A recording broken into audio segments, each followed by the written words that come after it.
শ্রীমঙ্গলের একটি পর্যটন স্পট খাসিয়াপুঞ্জিতে ঘুরতে গিয়েছিলাম। সেখানে আমরা দেখলাম খাসিয়াদের বাড়িঘরগুলো অনেক সুন্দর এবং পরিষ্কার পরিচ্ছন্ন। আমরা হাঁটতেছিলাম ঘরগুলি দেখার জন্য। খুব সিম্পল ঘরগুলি, কিন্তু ছিল খুবই পরিষ্কার পরিচ্ছন্ন। হাঁটতে হাঁটতে আমরা একটা ঘরে দেখলাম। আমরা আস্তে আস্তে সামনের দিকে অগ্রসর হচ্ছিলাম। একটি ঘরে দেখলাম খাসিয়া মহিলারা পানগুলোকে সুন্দর করে বিক্রির জন্য প্রস্তুত করতেছে। তাদেরকে জিজ্ঞেস করে বলল তারা পাহাড় থেকে পানগুলো এনেছে। দৃশ্যটা খুবই সুন্দর এবং যারা পান খায় তাদের জন্য খুবই লোভনীয়।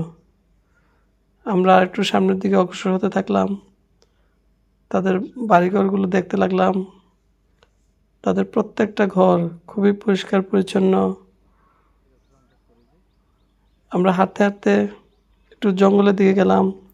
দেখলাম সেখানে অনেক উঁচু উঁচু সুপারি গাছ এবং সুপারি গাছে তারা পান গাছগুলোকে দিয়ে রেখেছে। সুপারি গাছে পানগুলোকে লতানো পেঁচানো আছে। অনেকগুলো সুপারি গাছ, প্রত্যেকটা গাছেই প্রায় পানের পাতা আছে এবং অনেকগুলো পান। সেখানে না দেখলে বোঝাই যায় না যে কীভাবে তারা পান চাষ করে।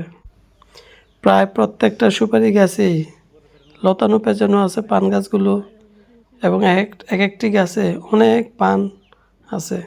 এই পানগুলোকে তারা সংগ্রহ করে এবং বিক্রির জন্য প্রক্রিয়াজাত করে। দেখতে খুবই ভালো লাগলো এবং ঘুরে ঘুরে আমরা অনেকগুলি দেখলাম। আমাদের সাথে থাকার জন্য ধন্যবাদ।